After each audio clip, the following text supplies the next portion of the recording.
Welcome to Spiritual as Fuck, Virtual as fuck. a podcast where we explore everything outside of the ordinary. I'm Liz Volpe. I'm a social entrepreneur, now psychic medium, teacher and mentor, with a huge passion to inspire people to dream big and change the world. I'm Dianne Driscoll, a coach, facilitator and speaker. I'm also a psychic intuitive, learning to incorporate my spiritual gifts into my life and business. We're here today to share real and raw spiritual stories. It's going to give you a safe space to challenge what's normal and have some serious fun along the way. We hope you're ready to get spiritual as fuck.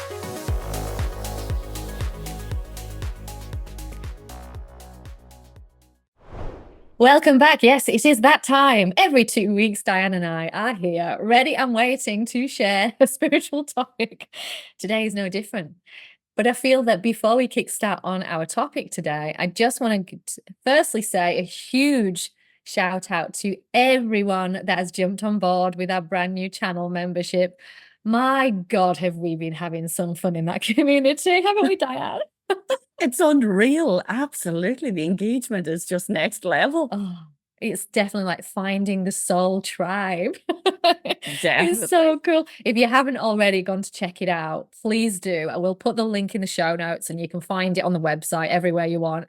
But this community is for people that need to feel plugged in, that want to learn. And, you know, we do all sorts of exclusive stuff, of course, but check that out.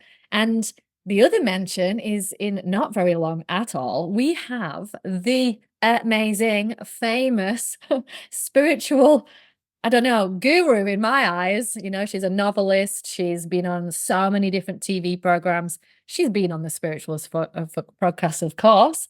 And Debbie Malone is running an exclusive 90-minute workshop with us where you can discover your psychic superpower.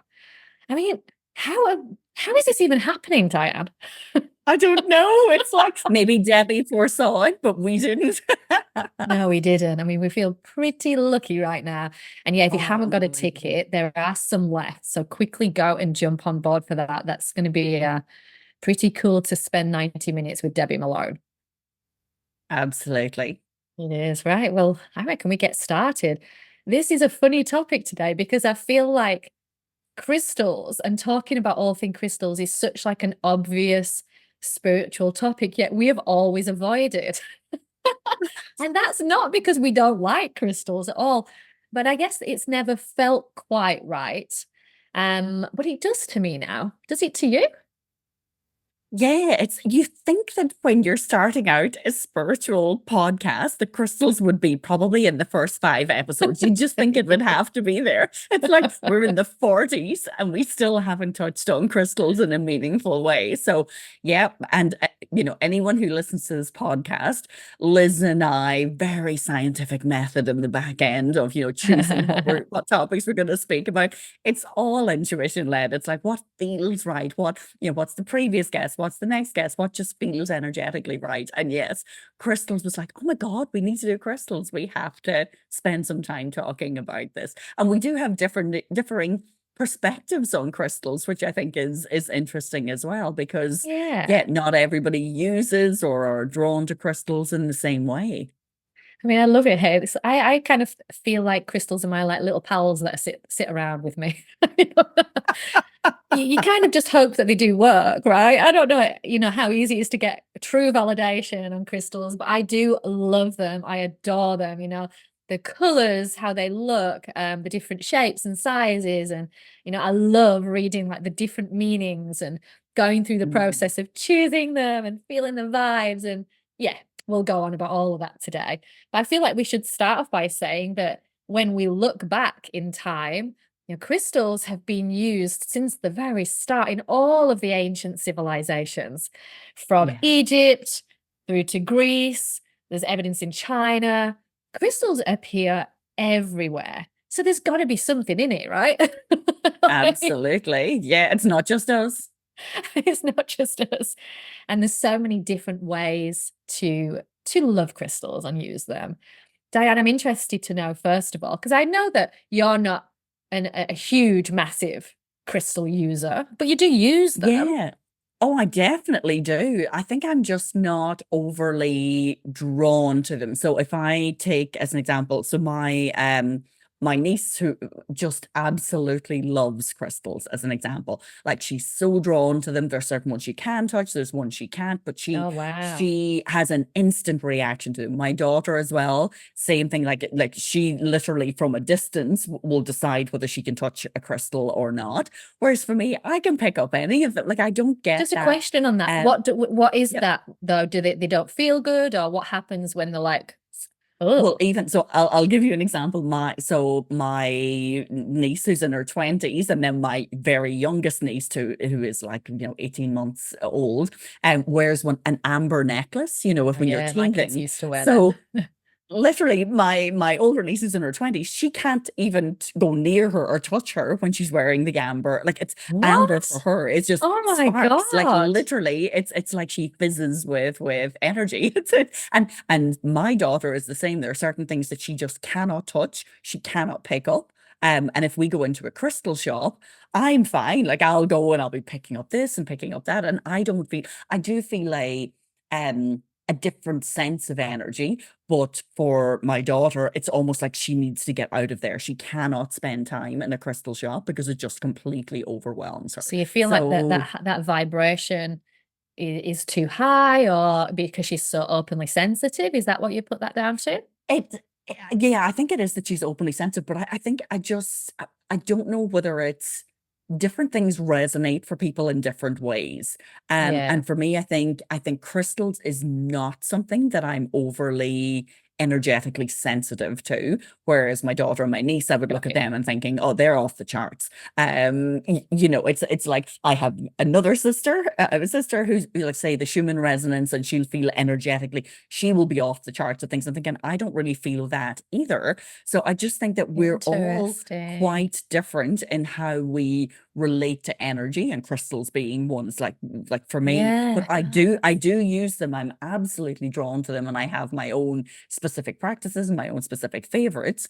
But yeah, I'm not one of these people. Like, I don't wear crystal as jewelry. Like, I have a few bracelets and I may or may not wear them. Like, where there's other people, it's like, I'm not leaving the house without my amethyst or or my tourmaline. It's like, whereas for me, it's like, no, I'm just not that attached to them. But for you, you love I do. I've got them everywhere. But I mean, I have lots of bracelets. So yes, but I do leave the house without them occasionally. So I'm not crazy. But crystals, even with my kids, my younger boy, he'd get spending money as a young kid, like 4 or 5 years old, and wouldn't go and buy a tractor. He'd want to go to the crystal shop.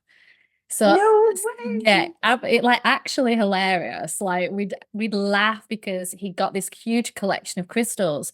And what was really interesting, and I may have shared this before on the podcast, so I do apologize if you're hearing me retell a story here.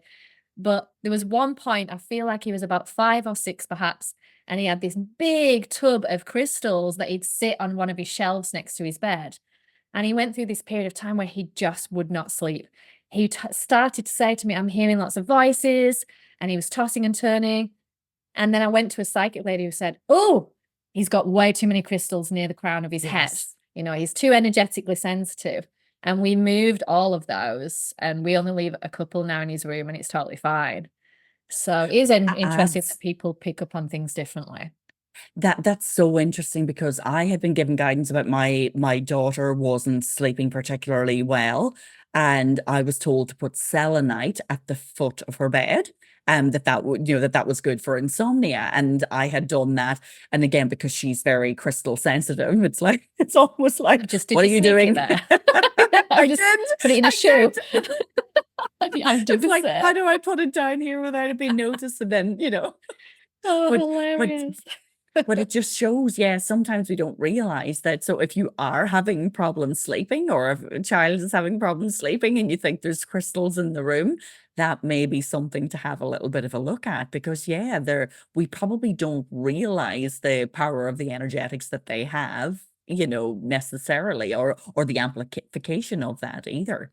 Yeah, I mean, I'm not going to go into this today, but I love Gaia, and I watch a lot about how the Egyptians use crystals in the pyramids and outside of the pyramids, right? Like to amplify energy. And, for anyone that was on the last Supercharge session, we spoke about this using clear quartz. Go and research it if it interests you. But yeah, that's a whole different topic. it's one of my favorites. that. Like I have it in my hand now, and it's so funny. It's one of the ones. Look at Liz's little tiny one. For anyone that's not watching the video, Diane's holding a rather large head-sized piece of quartz, and I'm holding my little nail-sized quartz that's on my desk.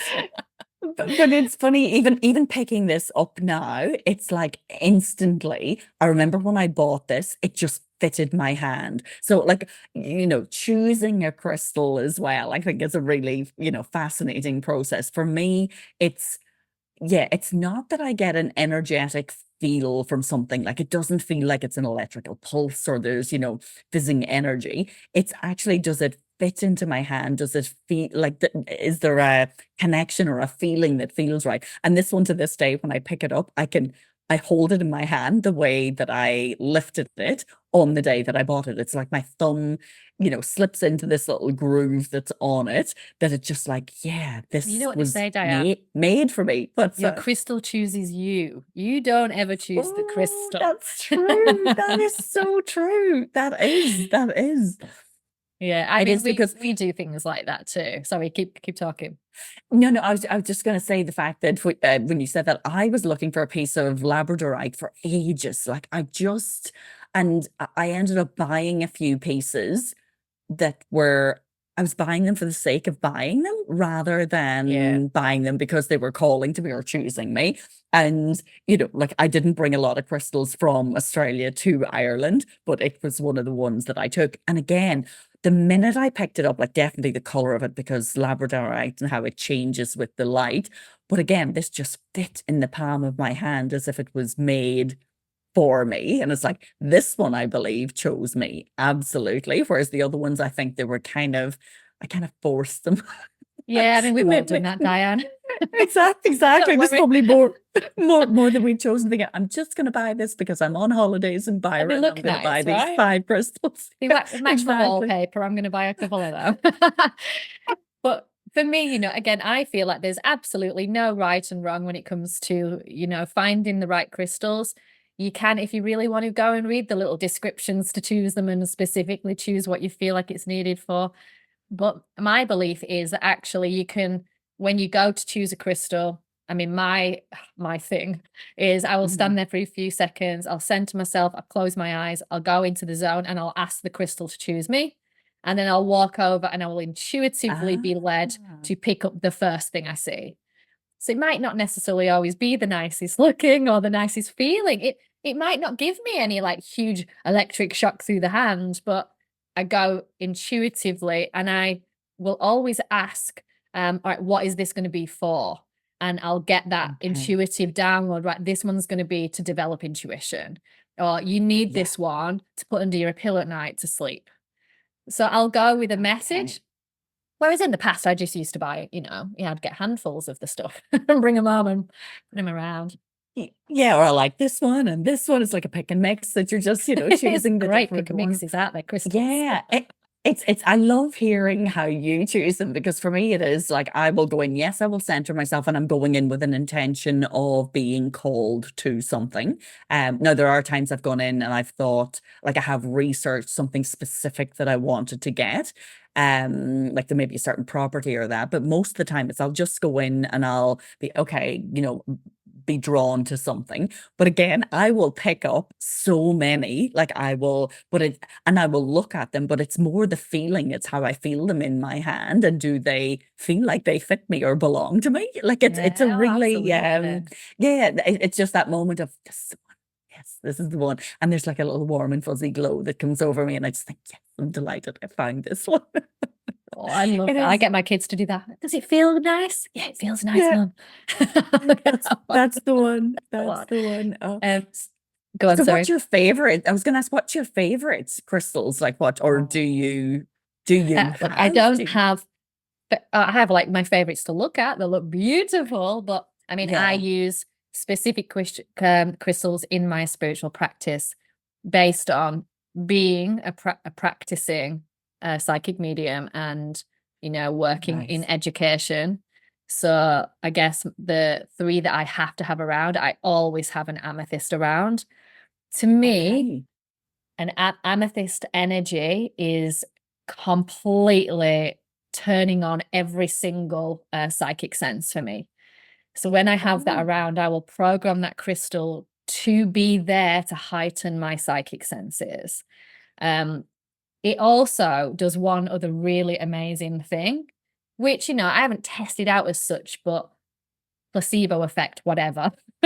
Yeah. One of the most challenging things when you're reading for someone, or you're even trying to get an intuitive download for yourself, is that we have monkey mind, that loud speaking ego that gets in the way, and tells us and brings up the fear and tells us the wrong thing. I find that when I use an amethyst, it clears and calms my mind a little bit easier. So it enables me to drop into that clear zone where intuition can pop in really easy. So amethyst is something that, if you are definitely wanting to develop your psychic senses and your intuition, have a piece around. Do you use amethyst at all?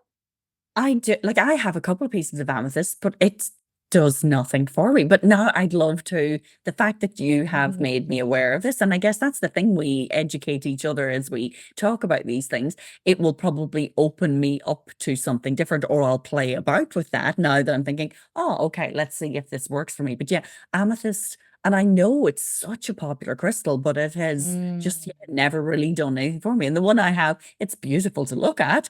And that's about all I get from it. The other interesting thing is, if you really go and do your research, crystals have properties for healing, obviously. Yes. But, if you're feeling particularly irritated, you feel it out of balance, amethyst is also good for that as well. So yes, in terms of your health wise as well, like wearing the bracelet or the necklace, like if you're going through any type of high stress and you need clarity in something, you need to feel the answer intuitively, it will help in decision making, I found.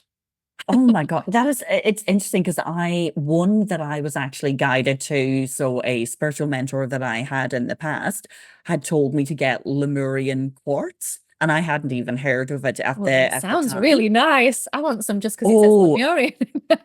It is, but it looks like sorry, that I don't know how well that's showing up on the camera. It looks like clear quartz, but there are striations or lines on it that are supposed to be like encodings, so that this is ancient civilization downloads, encodings. Now, what I was told at the time, so this wasn't something that I had researched or it was something that was given to me as guidance on my spiritual journey, not to have them in the bedroom because they would be too powerful and they probably would interrupt my sleep, or that there could be things going on in the astral realm. So I always have them in my desk at work. But again, the feeling on these ones, because of the ridges, the striations that are on them, that I'm always rubbing my thumb against the rubbing the gypsy in the lamp, the gypsy in the lamp, you know what I mean? Not the gypsy, the genie.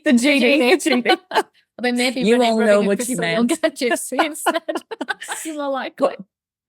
But it's a fascinating one because, again, for me, this is a clarity one, the clarity on your purpose and your reason for being. It is supposed to clear your auric field as well, but it's the ancient wisdom side of this that I absolutely like. And these lines, some people say, are your Akashic lines, like there's Akashic information that are in them, or that it's a barcode for downloads, ancient civilizations, all of that. And you're just thinking, oh my gosh. Now, the skeptic in me also then, so when I got this, I was like, did someone just get clear quartz and just kind of, draw these and draw these lines on it? Really? Are they from ancient all Lemuria? About believing, Dianne. Come on. But I had read another fascinating thing at the time, and I was looking it up for this podcast and I couldn't find it. So if any of our listeners know anything about this, I would love them to pop in some comments, particularly on Instagram or in our channel community. But apparently Lemurian quartz as well, that there are little triangles. If you look really closely at them, over time, as your life changes, little triangles start to appear. So it's like when you go through major defining points in your life, that the crystal changes along with you. So as this came to mind, I haven't checked this one again. I'm just thinking, Oh, I wonder have any of You these just made appeared your online. Christmas present so easy now. I'm just going to buy you a microscope, Diane. Or a good pair of glasses. Yeah. But it is, but I think for my attraction to ancient civilizations, and when this one was guided to me by someone else, it's like it is one that, so I've got one here in Ireland, I've one in Australia as well, but I do feel it's probably the crystal that I feel I'm most connected to. And then the one that I can't be without is tourmaline, like tourmaline for grounding and for just that if there's dense energy, low vibration, negativity, I just feel tourmaline just like literally sucks it out of me. Like it'll just, it's almost like charcoal, it's just taking everything out that is low vibration. I just think, again, it just feels honestly, perfect in my hand. anyone that is spiritually curious or doing anything in spirituality, if they don't have a dark black style crystal like tourmaline, or I'll show you mine. My God, look at this. This is a beast. Oh my Obsidian. God.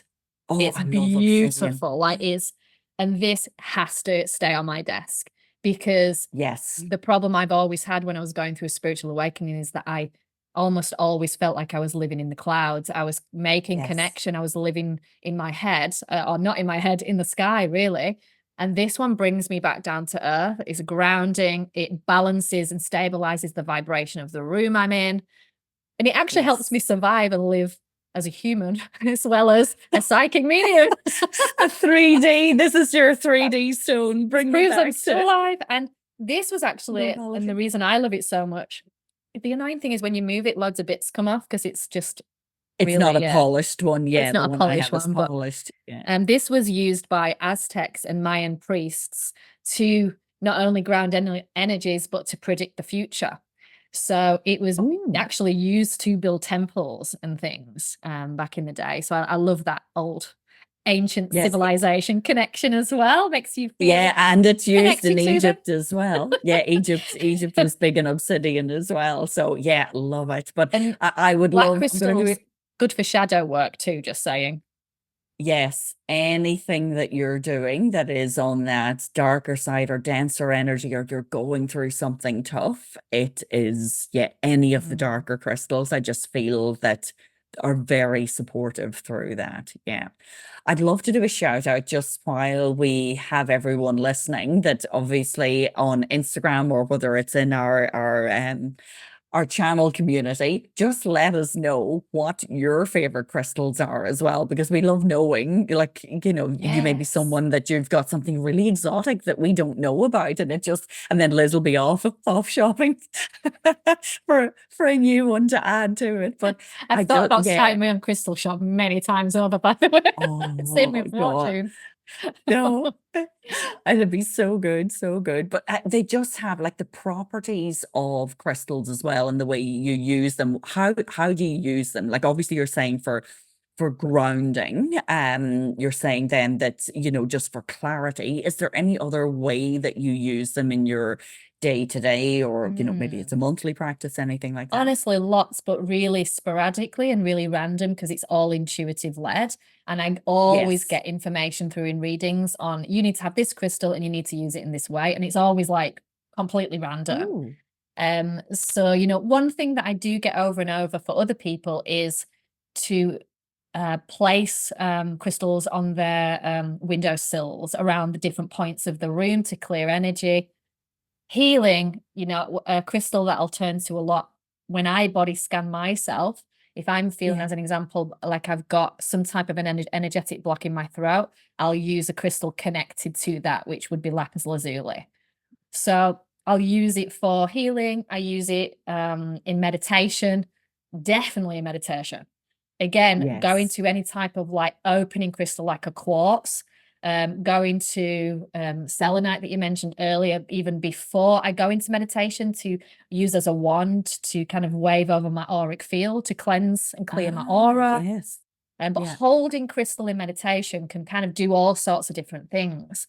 It can help you connect easier. It can help you bring through certain types of information, whether you want to go into ancestral wisdom, whether you want to connect to a spirit guide, different crystals, different things. Yes, yeah, absolutely. But because it's so interesting to find out how people use them as well, because it is, if you are going to be like selenite, I know particularly for, helps when you're, if you specifically want to communicate with your guides or bring in your guides and you're starting down that path. It's supposed to be. I don't know this for sure. I know when I'm using them, how I use them most is on a like, because I will always do like new moon and full moon rituals, or I use that time of the month in a very specific way to set intentions or to clear. And I will generally do a crystal grid at that point in time.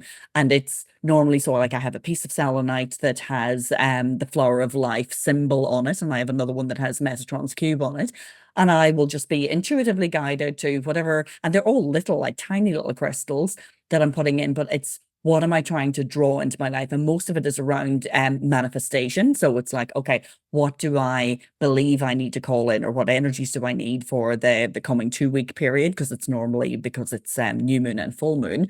And sometimes the grid that I make won't end up changing, because it's like, no, it feels right that it's still set up the way that I still need that. But it's that in conjunction with my vision board, and the kind of process that I go through for my rituals, that's where I use crystals most of all. I think that's where it's the manifestation and the programming of the crystals as well. Because you touched on, you mentioned programming earlier, about programming crystals, which I'm not sure a lot of people know. It's like, yes, you can go into a shop and you can choose a crystal and you can say, okay, well, here's my piece of, citrine, and I'm just going to view it by whatever little label was on the card. But when you buy that piece, it may feel to you that it should be used for something like, so this piece of citrine, as an example, this is my sunshine. This literally, I have this programmed that when I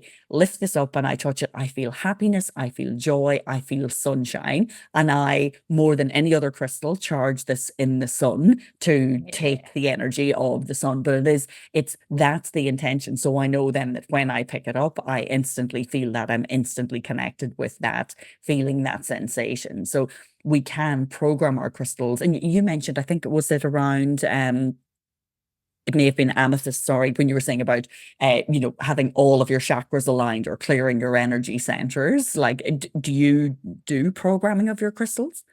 Yeah, I normally only program my clear quartz, actually, because it's clear. It's the easiest, most malleable one to program for anything. But look, that you can program any, but if you want a crystal that can really shape shift into anything, like, that's the crystal to go to. So clear quartz, sitting with the quartz and coming up with a theme. What would you really want that crystal to do for you? And literally just using the power of intention. If you want to get a little bit more woo-woo, you light a candle and burn some incense at the same time as doing it. It's really not rocket science, right?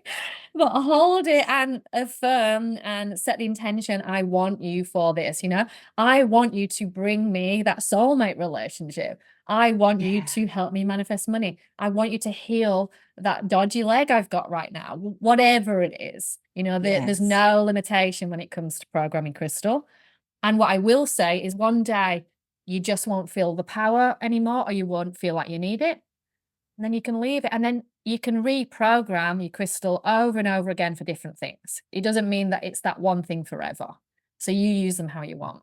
Yeah, I think on that, just knowing the importance, and this is probably something for people as well. I know when I do my kind of full moon posts, I'll always do a reminder of, for the crystal lovers, put out your crystals to charge them in the full moon light. But just cleansing crystals, because there's lots of different ways to do it. And I know that obviously some of your crystals cannot be out in the wet, they can't be in water. So just always check. Obviously the harder ones are fine. Is that right? Selenite do not have selenite with water. Yeah. Selenite, most people don't realize, probably because it is self-charging. Like, selenite it charges other crystals. It doesn't need to necessarily be charged itself unless you feel it's called to it. But for most of them, like your tourmaline, like any of the quartz, any of those really hard crystals, they're usually fine. I know even amethyst as well, not to have it out in too direct of sunlight. So people think, oh, charge your crystals out in sunlight, but amethyst can be damaged by the sun rays as well. It may lose its coloring. But in general, like for me, I will just put them out in the sunshine. Sometimes, excuse me, I'll think about, oh, I may need to wash it in salt water or rinse it under the tap, and then put it out in the sunlight or moonlight. They're my two ways of charging. And other times I'll just put it sitting on a selenite plate. But I know there's other people who will actually put it into like a whole jar of like rock salt or Himalayan rock salt, and that's how they charge their crystals. So Yeah, I've heard that what too. what do you do for Oh, I mean, I'm all cleaning about and the charging? basics, Diane. I'm too busy for all that shit. Basics, Honestly, basics is good.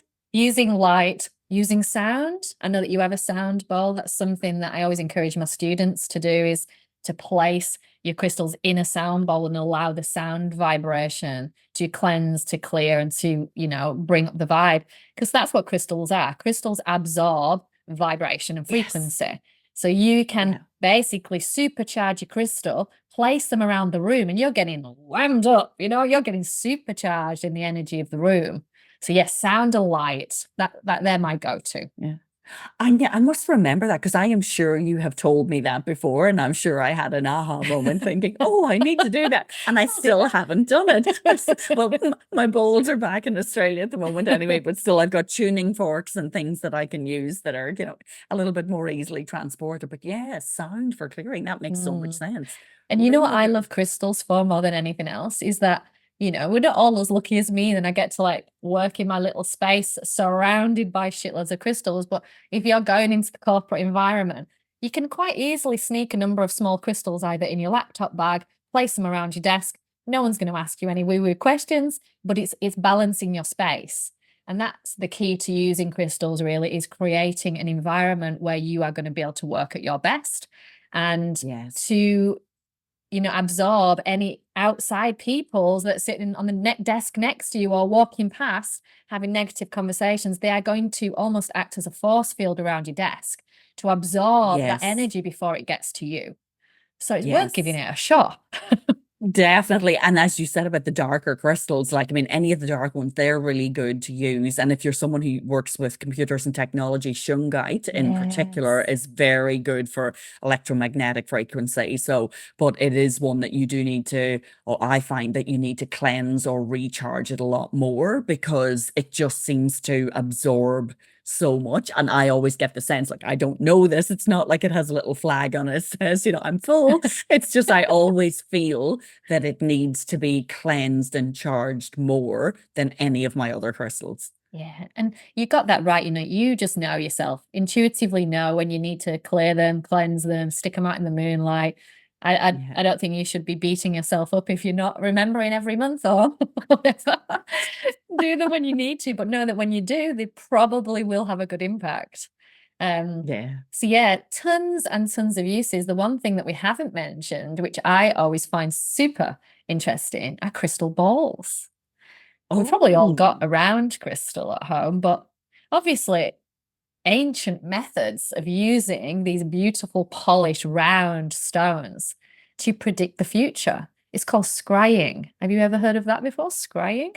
I've heard of it, yes, and obviously being a Lord of the Rings fan, Oh, really? Is it from it is. There's something. It's like you can see different places, you can see the future, but it is, like that. That's fascinating. Have you done that? Look, I've given it a go. Did I successfully scry? Absolutely not. But I'll tell you how to do it, because you've got just a crystal ball around the house. Look, crystal balls actually don't need to be completely clear, so they don't have to be clear quartz. There's actually loads of different color crystal balls out there, including black ones, including amethyst, and even selenite balls as well. But scrying is the art of basically starting to clairvoyantly see shapes and almost events play out in the surface of the ball. So if you have a ball, go and sit in a dimmed room first of all. So dim those lights, set an intention to bring through your guides, potentially ask some type of a question, and then just kind of narrow your eyes slightly and just patiently look into the ball. It's honestly quite similar to reading tea leaves. You know, for me, I look at tea Yes. leaves, I see lots of bloody tea leaves. There's no images showing when I look at the bottom of my teacup. Yeah, my grandma did that. You know, she could see whole predictions, whole visions play out, and got tons of validation from looking at tea leaves. So some people will use scrying still today, and it's a tool just as an oracle card can be used. Yeah, and I feel that the people that is meant for will probably be drawn to, buying a crystal ball or be more drawn to the spherical Yeah. crystals as well. So yeah, if you are someone who finds you're kind of drawn in that direction, or something Liz has just said about scrying, go give it a go. Let us know how you get on, because Yeah, I I know would love you're to saying it's hear meant to from get. someone who's cried. Wouldn't Yeah, you? because I don't know. And it feels like it's that very old world mystic mag. You imagine Yes. somebody with, like, the little bandana With the and gypsy all the caravan. coins. Yeah, exactly.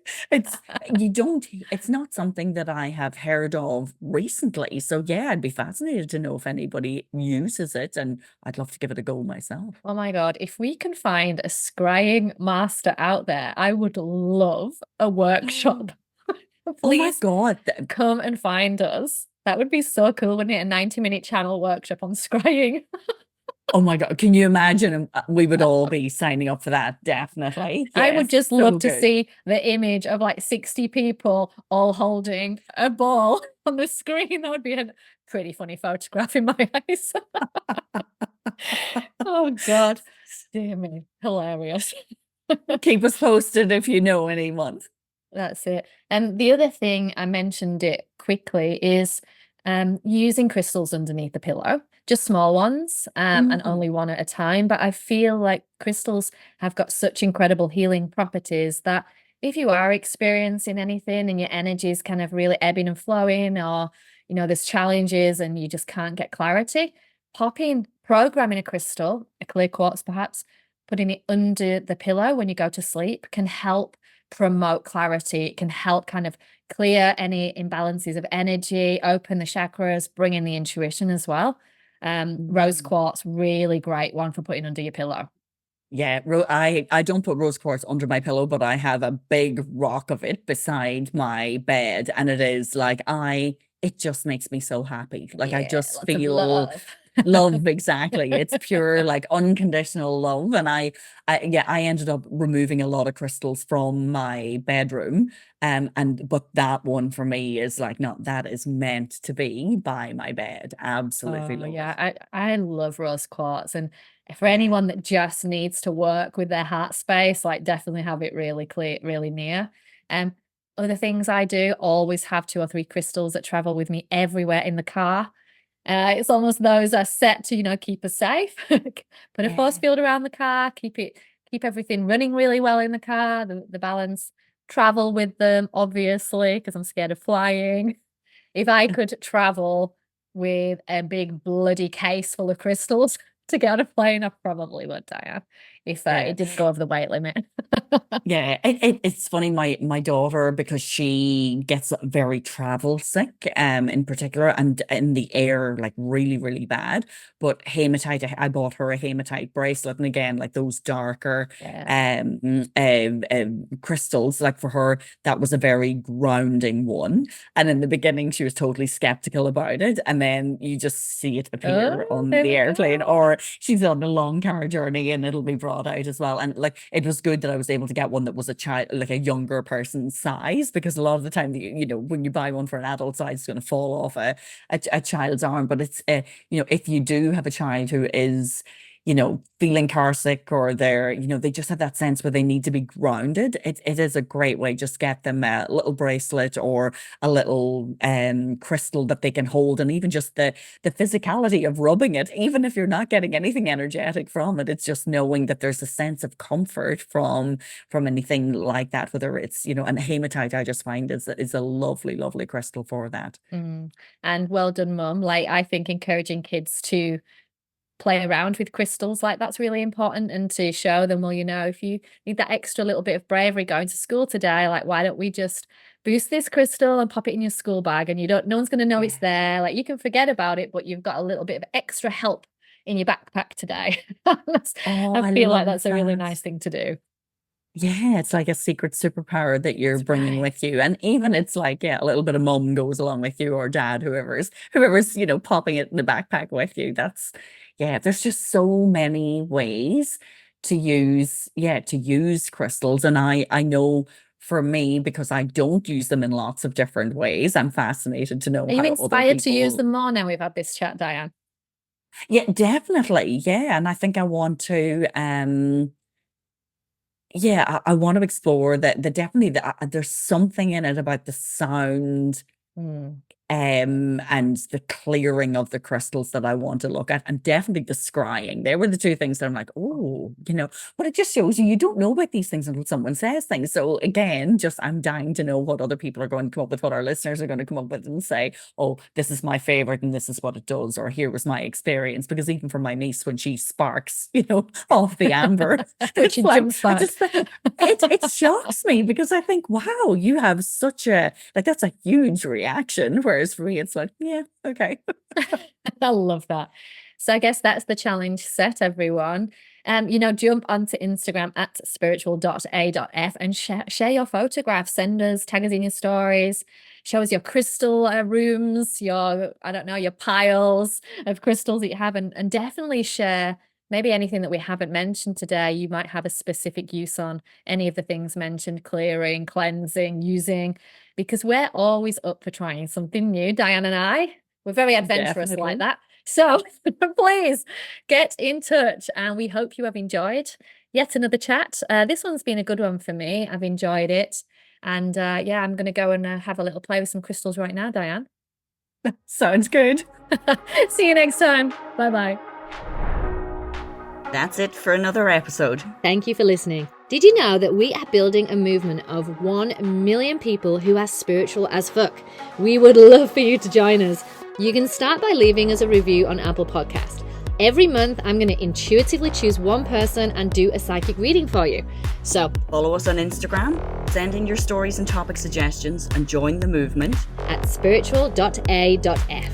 Until next time.